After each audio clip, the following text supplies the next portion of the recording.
Whether we are there or not, ITSP Magazine still gets the best stories. Plenty of conferences and events spark our curiosity and allow us to start conversations with some of the world's brightest minds. In person or virtually, Sean Martin and Marco Ciappelli go on location and sit down with them at the intersection of technology, cybersecurity, and society. Together, we discover what the synergy of these three elements means for the future of humanity.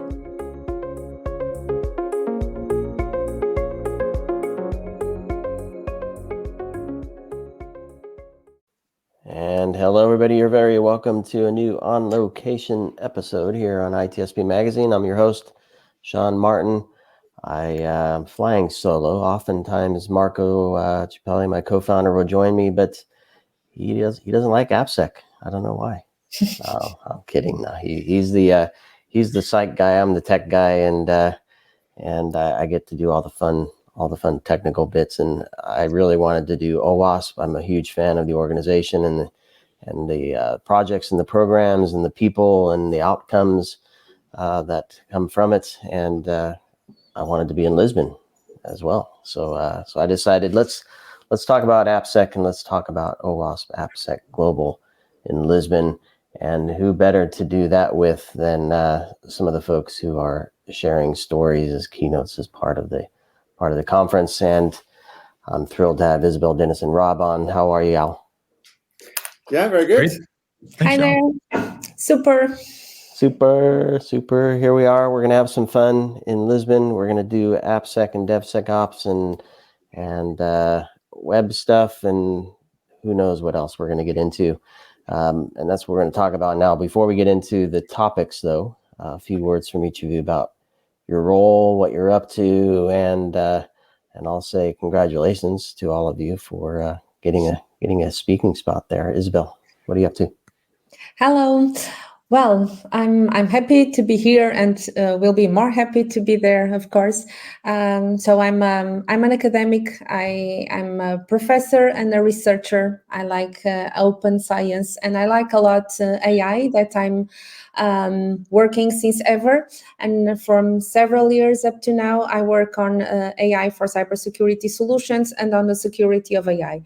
I'm also collaborating with ENISA, the European cybersecurity organization, on the topics of AI security and the cybersecurity skills framework.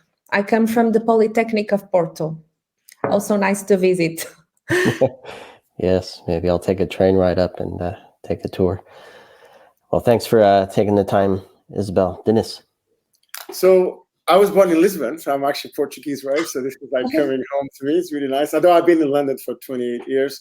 I've also been doing AppSec forever. I was one of the early sort of, members of OWASP. I was a board member. I involved a lot of things. I think I really helped with the OWASP Portugal chapter for a while, some conferences there. So I've done a lot of stuff. And now I'm actually doing a startup on the cyber boardroom, which is, I've done my CISO jobs, and now I really want to figure out how to do AI and scaling and figure out how to get it under control and get a lot of value from it. And I'm very excited to go to the AppSec in Portugal, right, which is going to be an amazing conference we're going to talk about. Absolutely. And good to have you on again, Dinis. And Rob, you've been on as well. Good to see you again. What are you up to? Great to see you, Sean. Yeah, what I'm up to? Well, see friends again at the AppSec conference. I look very much forward to meeting the SAM team, of who I'm sort of part. Meeting the OpenCRE team, OpenCRE that I founded with the integration of multiple security standards in one resource. The AI Exchange team, so 3 OWASP projects that are dear to my heart. A lot of today's work, of course, has to do with AI, and it also has to do with my background. I have 32 years experience in AI. So I was doing AI way before it was cool and way before you could earn any money with it. But it was a lot of fun. I learned a lot, and I like to dispense what I learned in standard writing, in doing keynotes. And regarding standards, I worked on the ISO 5338 on AI engineering. And currently, I'm working on the AI Act security standards. Pretty big challenge, I have to say. I can only imagine, because I could never do it. So I'm thankful that you are doing it, Rob, along with the team there. It's not lost on me that the three of you, each of your sessions touches or leads with or is all about AI at an OWASP AppSec conference. So clearly you're all working in that field, but why do you, I don't know if you have any insight, why I have some ideas, but why AI is so prevalent as keynotes in this year's conference? Well, of course, AI is prevalent everywhere. So it's on everybody's minds. Everybody's struggling how to make sense of it, how to work with it. So I guess when you organize a conference, you want to cater to the needs of the audience, which is, guys, help us with how we need to deal with this topic of AI, give us some guidance. And that's what we're going to do. And I guess that's probably a better way to put my question. Are the developers, engineers asking for help, or are we saying they need help, or both? I think that the landscape is so huge and so emergent topics that come to the light so quickly, and so much topics that everybody is in need of help, I would say. I as a researcher, I usually have much more questions than answers, and I think that all the community is like this at this point. And let's see what we can bring to demystify and to try to organize some of the topics and some of the ideas that are around this. That's what I hope, at least. Yeah, it's an interesting one, because there's actually multiple ways to look at this. In one way, this is another technological revolution, and I think another massive one that is actually also been driven by the top. It's very weird, for to be in exec meetings and the actual senior leaders are saying, hey, where's your strategy? Right? In the past, they're like, well, we don't want cloud, or who cares about it? Who cares about mobile? Who cares about that stuff, right? But I'm an optimistic on this. I think there's an element that needs to be controlled. I think there's an element that people are not understanding the risks, and I think we need to explore that. But I also feel that this allows us to solve problems in AppSec that in the past I could never see how we scale. So the way I kind of look at this is that I remember going from AppSec from nobody knew about it, that nobody cared about it, nobody kind of knew why it was for, to all the way that, yes, we know it's very important. And I think we got to the point where we know how to do it right. The problem was scale, right? There was a moment, maybe about 5, 7, 8 years ago, where a lot of the key patterns were in place. The main problem was how to scale it, right? How to actually do this at scale where there's more and more software being developed, there's more and more systems interconnected, etc. And I think what GenAI gives us, and I think on the understanding side of things, the interpretability side of things, it gives an ability to understand data, understand systems, understand how things work, that in the past were either impossible or too expensive to code on top of it, right? And then you have all the other stuff, right? That the attack surface is going to grow dramatically. I think deepfakes and the attacks are going to go another level. Although I do think that this will tip the hands of the defenders, but from the attackers, this is also an insane capability, right? So it's kind of like, it's a revolution that's happening at all levels. And then you add to the mix the fact that the biggest companies in the world are not ignoring it, they are investing on it, right? Where if you think about the last revolutions, all the major companies in the world at the time couldn't care more for it, right? Where, in fact, they actively discourage it, right? They almost view the new technology revolution as a threat, where now the new major companies, yes, they see it as a threat, but also they're investing heavily on it. And that means that the acceleration and the hype, of course, is even higher, right? And it actually works, which is another reason why it's so powerful. Yeah, Sean, so I work for a software improvement group. We help clients, create better software. And they have a lot of questions on AI, but almost only from clients that are already somewhat mature with AI. The ones that are just starting, they're just curious, they want to experiment, they don't need any help. And then they run into issues to take it to the next level, to go into production where they need to start worrying about security and maintainability, and things need to move out of the lab, that's where they especially are calling for help. And I did a panel on this topic the other day, and one of the things we talked about was to the title of your session, Rob. AI is just software, right? And the other point we talked about is it's really just data as well, which is code now, right? With data, exactly. It's code now. And so it raises a question of, so are we able to apply what we know to this world of AI-enabled apps? Yeah. Or are we like twisting our mind so much because it's so new that we're kind of missing the point that it is just, and I'm interested to hear how you're going to speak to this, Rob, that it is just software and data, right? So if we just follow the general rules we already know, and then to Dinis's point, if we scale our development in a safe and secure way, then maybe it might be, I'm not leaving yours out on purpose, Isabel. We're going to get there in a second, but I don't know. What are your thoughts on this? It's just software. It's just data. We know how to do this stuff. Maybe we have a chance to do it better now. Yeah, it's what I often repeat to prevent organizations from going down a rabbit hole and building their own framework for AI, because they see this as something magical, weird, that requires something special. I also see standard makers write entire frameworks for AI where 90% is actually, the description of risk analysis and the description of red teaming as we know it. Of course, things are weird in AI and they need special treatment, but that part is relatively small. The rest is, familiar stuff, risks, threats, controls, security awareness.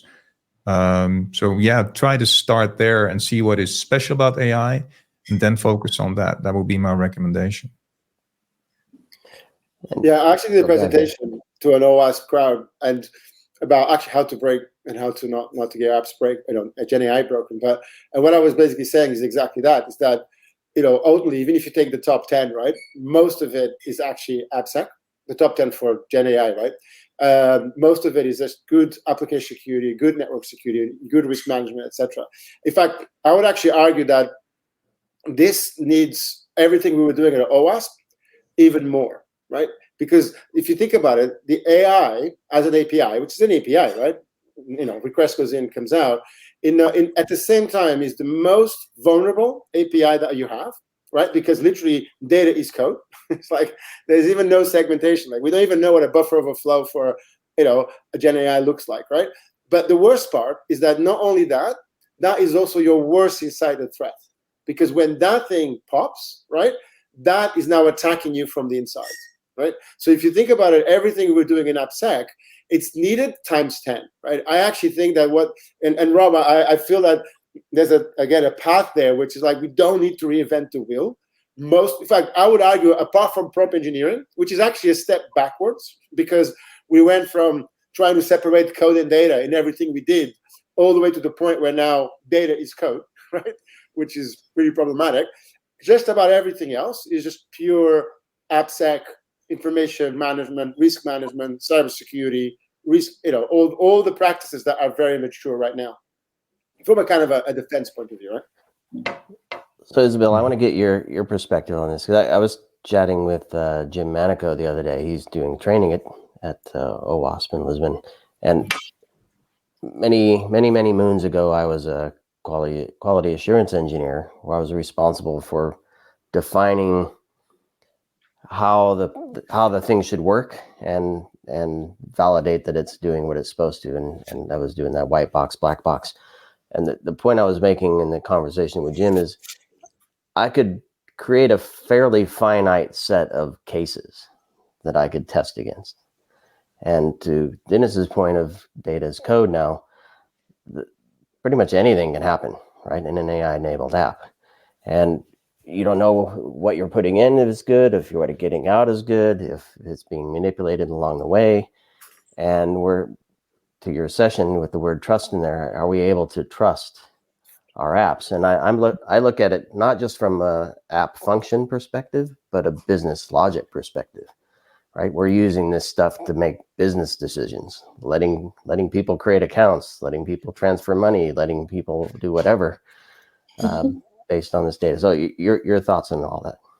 Yeah. Okay. So back to the previous topic, I believe we cannot for sure forget that AI is on the top of an infrastructure that for sure needs to be secured by default. Okay. So all the concerns we have should be ensured, and then we focus on what exactly AI brings that is different, that is new, and the new types of attacks it can bring.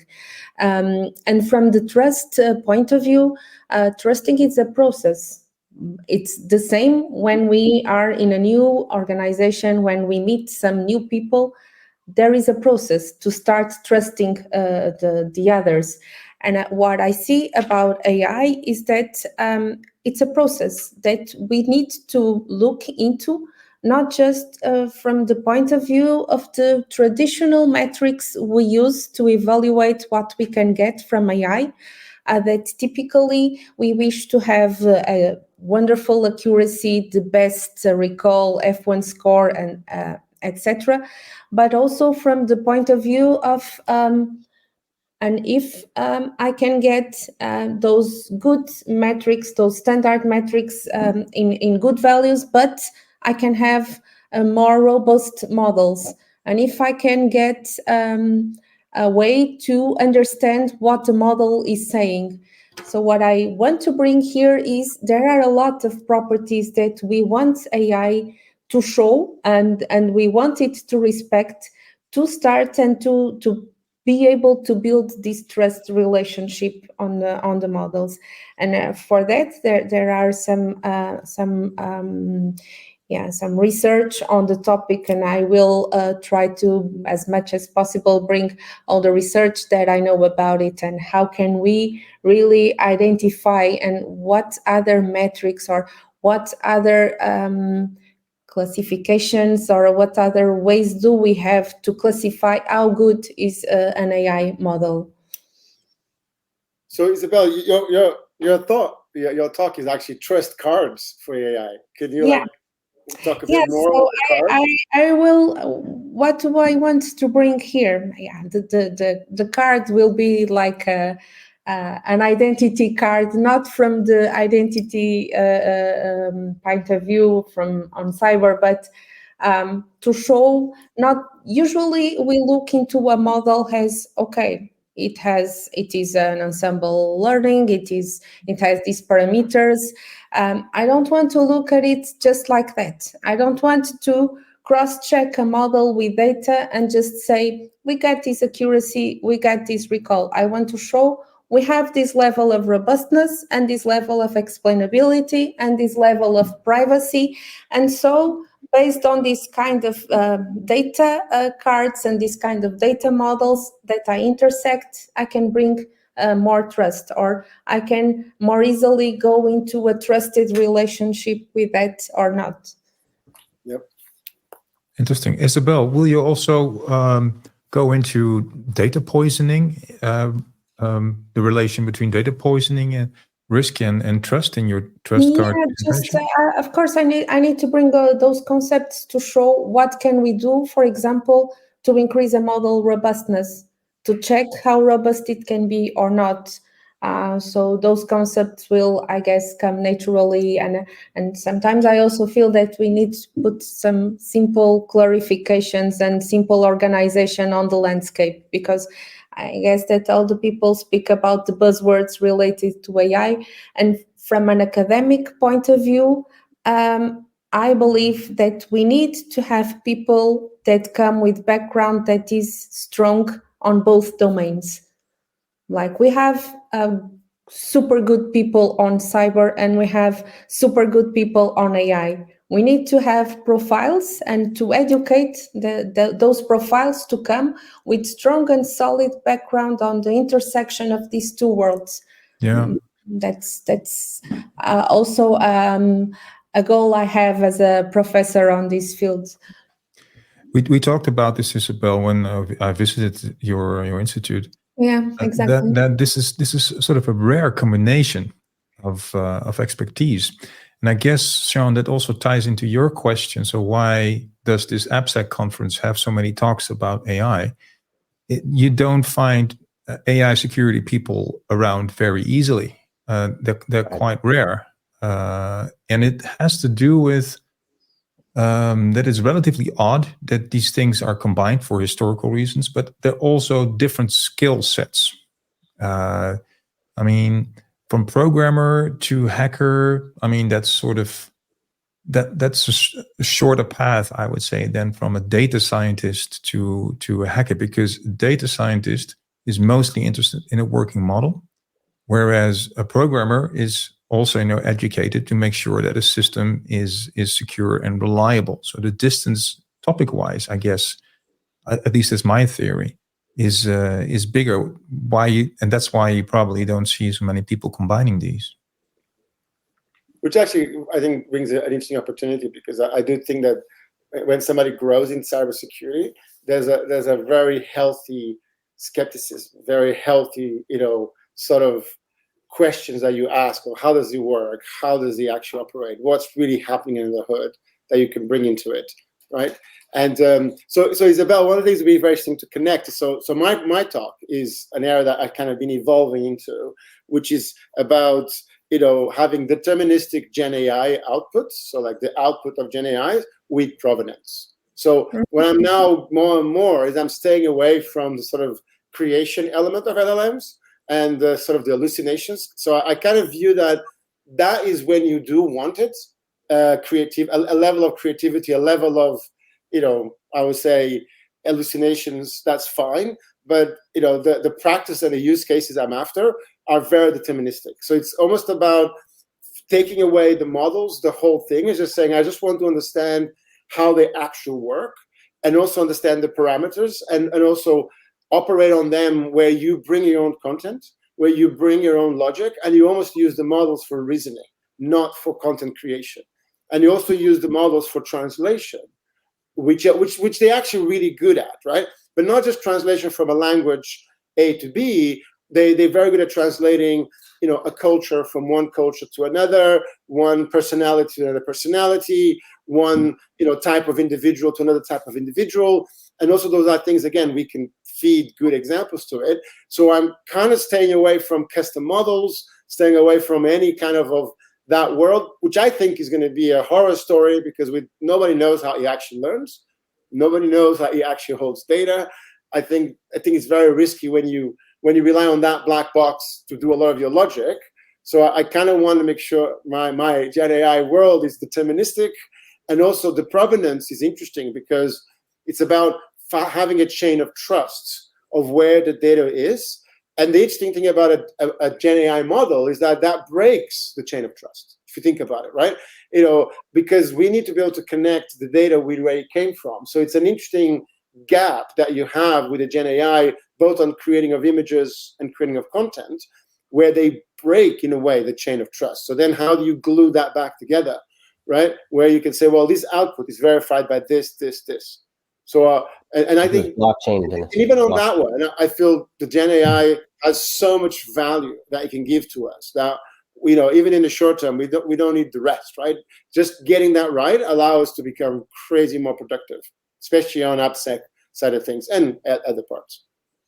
Yes, there are several interesting use cases of GenAI on the cyber domain, and to capture the context, I think, is very important and useful. But I don't think we should focus just on GenAI. I think a good view on the landscape and what are the concerns and how to create the trust also needs to take into account the more, let's say, discriminative type of AI, and not just forget it exists, because I believe a good combination of both can make a difference, and we can still rely on them for several of the problems and the use cases. Yeah, I will also go into trust issues with AI. I will talk about packet hallucinations, which I think are quite fascinating, and they show that LLMs can have a very different model of the real world based on the examples that they've seen. I'll talk about criminal profiling that I did in the 90s, on volume crime, but also on individual criminals, which was very successful then, but is going to be illegal within a couple of months with the EU AI Act. I almost was cancelled because I did that in the 90s. Long story. It's the cause AI of the falling of the Dutch government recently, where there was an affair around an AI application. There was a recent situation in the Netherlands also with bias that was actually unavoidable. So even when designing the whole idea, you could already, the trust card would show that you cannot trust the output of it. So it was no use going ahead at all. And I will touch upon sort of an elephant in the room in cloud AI, also about trust, where nobody's speaking of, but there is a situation where client data actually leaves the virtual private cloud. Nobody talks about it. Nobody wants to know, but it's threatening security. So we're dealing with a situation where we find AI too good to dismiss, which makes us make some concessions and sacrifices that we, I think, should do explicitly, and we're currently doing it implicitly, unfortunately. Yeah, but that will blow up, right? Like, those things. There's a ton of startups, there's a ton of companies they're doing that kind of stuff, and you're going to have a crazy amount of horror stories coming along, right? And also, I think these days the margin of error that you have is much lower, right? Like, I think 5-10 years ago, you could go to the cloud and get away with crazy amount of mistakes because the business models were not very evolved. I think these days there's such a sophistication on the commercial business models or the exploitation that I think a lot of people are going to find that very fast, that when one of those models go wrong, the exploitation goes from little to a lot, right? Because and these are not even the attackers using AI to attack, which is they're also going to do it, right? But there's a much more sophisticated business models on this, and there's an interesting element here that I find that and Isabel, I think your point that we need to look at all the models. Of course we do, right? And I actually think that we really had a massive problem with bias and discrimination with normal models. The difference is that because they didn't hallucinate that badly, and because it was like small margins, and it was almost like, yes, there were a lot of people affected, but they all like voiceless, they got away with it. And I want to get back to the point where we need to have deterministic and provenance on how we use these models. To be honest, we need to do that with software, right? Like, Rob, one of the things you say about is all software, you have to remember that most of our software is broken, right? Like, most of our software hallucinates as badly as GenAI. Like, most of our software that it's developed by people that are not over there. The companies don't maintain it. Is a patch on top of a patch on top of a patch. It kind of just works, right? So I like the idea that we now have the opportunity to clean a lot of these, where we're going to not just swipe the new AI stuff that needs to be under control, but also a lot of our historical stuff that we need to understand, because the world depends more and more and more on software. Yeah, and you use the word understand, and I'll start to bring us to a close here. I'm sure we could talk for multiple hours around each of our topics, because what I love about OWASP are all the projects, and especially what we're talking about here today. We're talking about bringing data scientists and developers and security folks, and hopefully some business folks as well, right? Interested in this stuff. And in a world where we're abstracting everything and we're trusting the abstraction to deliver what we want and what we expect, it's important that we have these conversations and these presentations to unpack and expose and highlight and discuss and work through the differences and really get to a point where we know, kind of to your point, Dinis, we know we're doing what we want with this stuff. We're not just taking it blindly. And so each of your sessions clearly are going to present research and other work that you've each done and bring conversations together. So for me, it's incredible, and I'm happy to be part of it as helping to tell the story of each of your sessions. I'm going to give you each a moment to maybe do a call to action for who you want to be in your session and what do you hope they take away from it? Isabel? I was wondering how many data scientists will we have there? Because I would like these different profiles to be in the session. I think all the sessions. I don't want it to be just a cyber community, because like I said before, I think we need these two topics and these two types of skills to be together in a more strengthened way. So I hope that we can speak to people that have cyber concerns as much as we will speak to people that are dealing with data, that are building models, and they need the security of the work they do. So for me, it's really to speak about AI for cyber people and to speak about security for AI people. That's what I hope could be some the audience there, and I hope to contribute to clarify some of these, and not just to contribute, also to challenge. Like I said, as a researcher, I'm never satisfied. I always have much more questions than answers. I love it. Rob? Yeah, I present a full day training on AI security the day before the conference. And I have 50 people attending and 3 data scientists.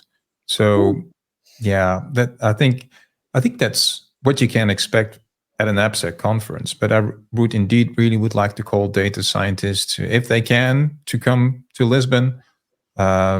And if not, to watch the recordings of the sessions that are going to come out, because it's time that software engineers and data scientists,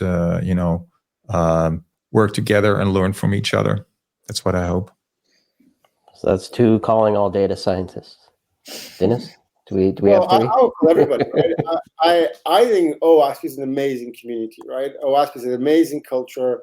It's an amazing environment. It's very welcoming. It's been doing, basically this problem for 25 years, almost 30 years, I guess. And I highly recommend anybody to come, right? Because you're going to meet some amazing individuals. You're going to learn a lot. It's great for your career. It's great for your professional networking. It's great personally. Some of my best friends I met through OWASP, right? You can publish your research on it. It's literally an insane great community, and it's still going strong, and it's in a way it has kept its soul, which is really cool, right? And it's really great to see a huge amount of innovations coming out of OWASP after all these years, and I think again this is going to be another big player in the next phase. So I think anybody should come to the OWASP conference in Lisbon, and it's a great conference. It's a great venue. It's in a great place, great food, great people, great presenters, right? And not just us, right? I think if you look at the people that are presenting, there's some insane talks. And the LobbyCon, which is what the people you meet in the lobby, is still one of the best in the world, right? So, I highly recommend anybody to come to Lisbon in 2 weeks from now, right? That's right. Amen. For the pastel de nata and the pastel de nata, if you know the Portuguese custard cake, the best place to invent it is like 500 meters away, right? from the venue, right? That we are in, right? It's and it's by the bridge. The big bridge in Lisbon is literally have a view of the bridge. You got the sea in front. It's an amazing venue for us to be in, and the weather should be really good, right? Should be nice. Well, I'm super excited, and I want to again congratulate each of you on having an opportunity to share your thoughts and insights and research and everything else with hopefully a very diverse group. And I want to thank you for sharing your time here with me today. Hopefully the call to action is come all data scientists and come all AppSec folks. Yeah. And let's all meet together. Yeah. So let's do it. Let's have some fun. Have a good week there. 2 days of training and 3 days of sessions. I closed the main page. Let me open the main page. It's 24th through the 28th. And it's in the Lisbon Congress Center. So thanks everybody for listening and watching this episode. And I do hope to see you in Lisbon, or as Rob said, if you can't make it, please do connect with folks, this group, first off and foremost, and then listen to all the other sessions as well as you can. Perfect. Thanks, everybody. Enjoy. Yeah. Thanks, Sean. See you all.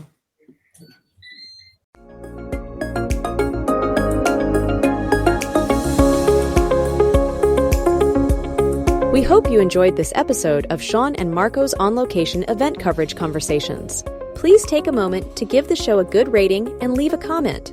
Remember to share this podcast with your friends, family, and colleagues. Come back for more conversations and follow Sean Martin and Marco Ciappelli as they continue their journey toward redefining cybersecurity and society.